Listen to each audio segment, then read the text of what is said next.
இது மகிமை நேரம். கர்த்தரும் இரட்சகருமாய் இருக்கிற இயேசு கிறிஸ்துவின் ஈடு இணைச்ச இன்ப நாமத்தினாலே மகிமை டிவி நேயர்களை அன்புடன் வாழ்த்துகிறேன். மகிமை நேர நிகழ்ச்சிக்கு உங்களை அன்புடன் வரவேற்கிறேன். தொடர்ந்து இயேசு சந்தித்த 7 வீடுகள் என்ற தலைப்பின் கீழே நாம் தியானித்து வருகிறோம். இன்றைக்கு லூக்கா 22 அதிகாரம் 11-12 வசனம் சொல்கிறது, அந்த வீட்டு எஜமானை நோக்கி, நான் என் சீஷரோட கூட பஸ்காவை புசிக்கிறதற்கு தகுதியான இடம் எங்கே என்று போதகர் உம்மிடத்தில் கேட்க சொன்னார் என்று சொல்லுங்கள். அவன் கம்பளம் முதலானவைகளை விரித்திருக்கிற மேல் வீட்டில் உள்ள ஒரு பெரிய அறையை உங்களுக்கு காண்பிப்பான். அங்கே ஆயத்தம் பண்ணுங்கள் என்று சொல்லி அனுப்பினார் என்றார். பாருங்க, இந்த பகுதியிலே மேல் வீட்டறை. இன்றைக்கு ஆண்டவராக இயேசு கிறிஸ்து பஸ்காவை ஆசரிக்கும்படி ஒரு மேல் வீட்டறையிலே அவர் தெரிந்து கொள்கிறார். சீஷர்கள் அனுப்பி வைக்கிறார். சீஷர்கள் அதற்காக ஆயத்தப்படுகிறார்கள். அவர் சொல்ற, நீங்க நகரத்துக்கு போங்க, அங்க தண்ணீர் குடம் சுமந்து செல்ற ஒரு மனுஷன் எதிர்படுவான். அவன் கூட சென்று அவன் ஒரு வீட்டிற்கு செல்வான். அந்த வீட்டு எஜமான்கிட்ட போயிட்டு கேளுங்க. கரெக்டா அவர் சொன்னது போல நடந்தது. இப்பொழுது அந்த மேல் வீட்டறையிலே நடந்த காரியம், கர்த்தர் அந்த பஸ்காவுக்காக எல்லாத்தையும் ஆயத்தம் பண்ணி இருக்கிறார். அப்போ ஆண்டவராக இயேசு கிறிஸ்து அங்கே சீஷர்கள்ட்டெல்லாம் போயிட்டு அநேக காரியங்களை அவர் கற்றுக் கொடுக்கிறார். என்னெல்லாம் நடக்கும் இனி, என்னோட சிலுவை பாடுகள் எல்லாத்தையும் குறித்து சொல்லிட்டு, அங்கே யோவான் அந்த சுவிசேஷத்துல தெளிவா அந்த பகுதியை குறிப்பிடப்பட்டிருக்கு. 13ஆம் அதிகாரம் இங்கே 13ஆம் அதிகாரம் 5ஆம் வசனம் சொல்கிறது, பின்பு பாத்திரத்தில் தண்ணீர் வார்த்து சீஷருடைய கால்களை கழுவவும் தன் கட்டி கொண்டிருந்த சீலையால் துடைக்கவும் அவர் தொடங்கினாராம். தன்னை தாழ்த்துறாரு. அந்த தன்னுடைய சீஷர்களுடைய கால்களை அவர் கழுவுகிறார். அவர் தண்ணீர் எடுத்து பாருங்க, சீஷர்களும் பார்க்குறாங்க, இதெல்லாம் நீங்க எதற்கு செய்யணும் ஆண்டவரே? அப்போ பேதுரு சொல்றான், நீர் என் காலை கழுவக்கூடாதுன்னு சொல்றான். அப்போ ஆண்டவர் சொல்ற, நான் என்ன செய்யறேன் என்பது உனக்கு இப்போ தெரியாது, நீ அறியாய். ஆனா என்ன செய்யணும்னா, நீ இந்த நான் உன் காலை கழுவேன், என் பாத்திரத்துல உனக்கு பங்கு கிடையாதுன்னு சொல்லுவான். அங்க குறிப்பிடப்பட்டிருக்குது யோவான் 13:9, அதற்கு சீமோன் பேதுரு, ஆண்டவரே, என் கால்களை மாத்திரமல்ல என் கைகளையும் என் தலையும் கூட கழுவ வேண்டும் சொல்லுவான். அந்த அளவுக்கு கர்த்தர் அங்க அந்த மேல் வீட்டறையிலே தன்னை தாழ்த்துகிறார். அந்த சீஷர்களோடு இருக்கிறார். அந்த யூதாஸ் காரியத்தை பாருங்க, ஒருவன் என்னை காட்டி கொடுப்பான் என்று சொல்லி தெளிவா கேட்கிறார். சொல்றேன், என்னும் பேதுருவை பார்த்து சொல்றான். பேதுரு அவனை குறிச்சி அந்த அங்க பகுதியில குறிப்பிடப்பட்டிருக்கிறது, பேதுருவே, இந்த பிசாசு உன்னை குறித்து என்ன குறித்து சொல்லப்பட்டிருக்கிறது, சாத்தான் உன்னை புடைக்கிறதுக்கு உத்தரவு கேட்டுக்கொண்டான் என்று, கோதுமையை சுலவுல புடைக்கிறது போல உத்தரவு கேட்டுக்கொண்டான் லூக்கால குறிப்பிடப்பட்டிருக்கு. அப்போ இன்னும் பேதுருவை பார்த்து சொல்றான், நீ சேவல் கூவதுக்கு முன்னே 3 முறை மறந்துருப்ப, எல்லாம் சொல்லி முடிக்கிறார். அழகா அதன்படி நடக்குது பாருங்க. அவர் தன்னை தாழ்த்துகிறார். மேல் வீட்டு அறையிலே அவ்வளோ அற்புதம் நடந்து, ஆண்டவராக இயேசு கிறிஸ்து சிலுவையில் அறைந்த பின்பதாக நடந்த காரியம் என்னன்னா, அவர் உயிர் தெழுந்த பிறகு அங்க பாத்தீங்கன்னா அப்போஸ்தலர்கள் சீஷர்கள்லாம் இதே மேல் வீட்டு அறையிலே கூடியிருந்தாங்க. அப்போஸ்தலர்கள் 1ஆம் அதிகாரம் 13 குறிப்பிடப்பட்டிருக்கிறது, அவர்கள் அங்கே வந்தபோது மேல் வீட்டில் ஏறினார்கள்.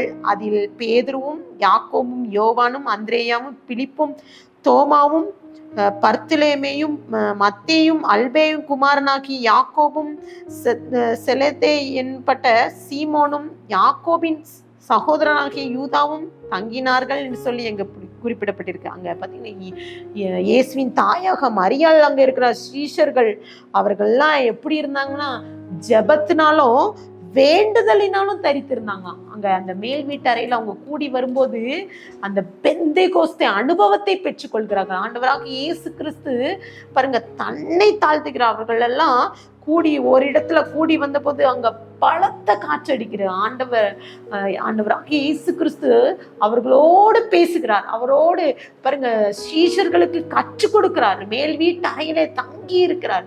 பாருங்க அவர்கள் உயிர் தெழுந்த போது பாருங்க அவங்க எல்லாரும் அபிஷேகம் அக்கினிமயமான நாவு அவங்கள சூழ்ந்திருந்தது.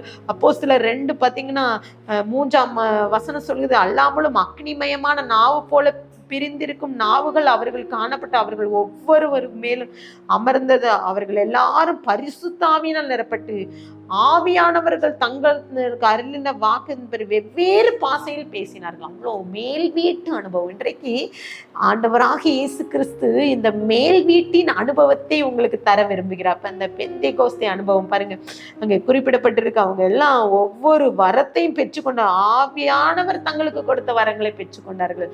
அதுக்கு என்ன வேணும்னா ஒரு மனம். பாருங்க அந்த அவங்க சீஷர்கள்லாம் ஒரு மனதோடு அவர்கள் அவங்க மேல் வீட்டிலே ஏறினார்கள். அவங்க எல்லாரும் இணைந்து அவங்க ஜெபத்தினாலும் வேண்டுதலினாலும் தரித்தனர். இன்றைக்கு நம்ம வீடுகள் எப்படி இருக்குது? ஜெபத்தினாலும் வேண்டுதனாலும் தரித்தவர்களாக இருக்கிறோமா? நம்ம எவ்வளவு வேணும் ஜெபிக்கணும். சீஷர்களுக்கு கற்றுக் கொடுக்கிறார். அவர் தன்னை தாழ்த்துகிறார். தண்ணீர் எடுத்து கால்களெல்லாம் கழுவுகிறார். சீஷர்களுக்கு அவர்கள்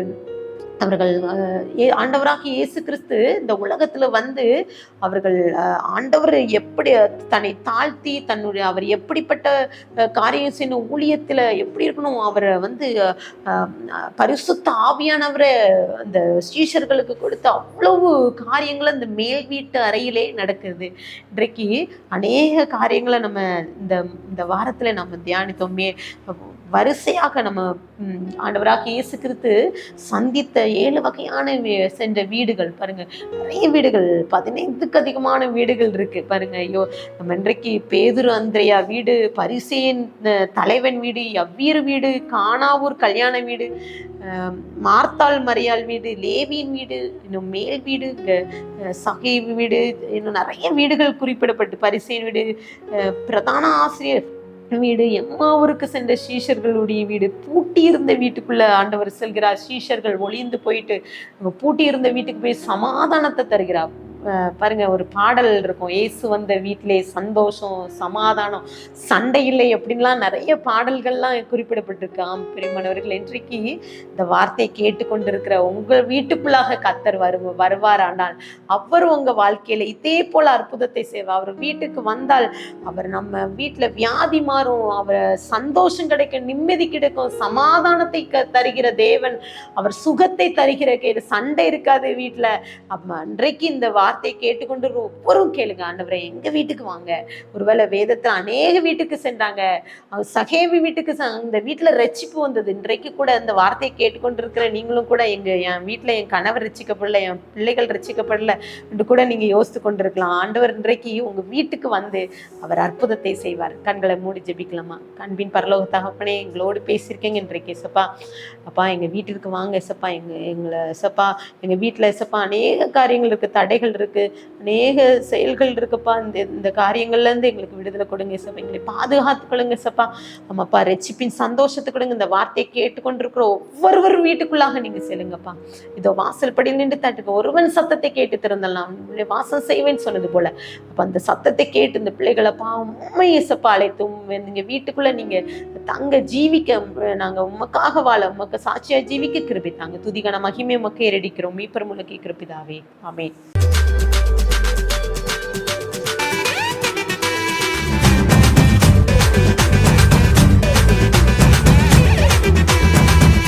மகிமை மகிமை மகிமை மகிமை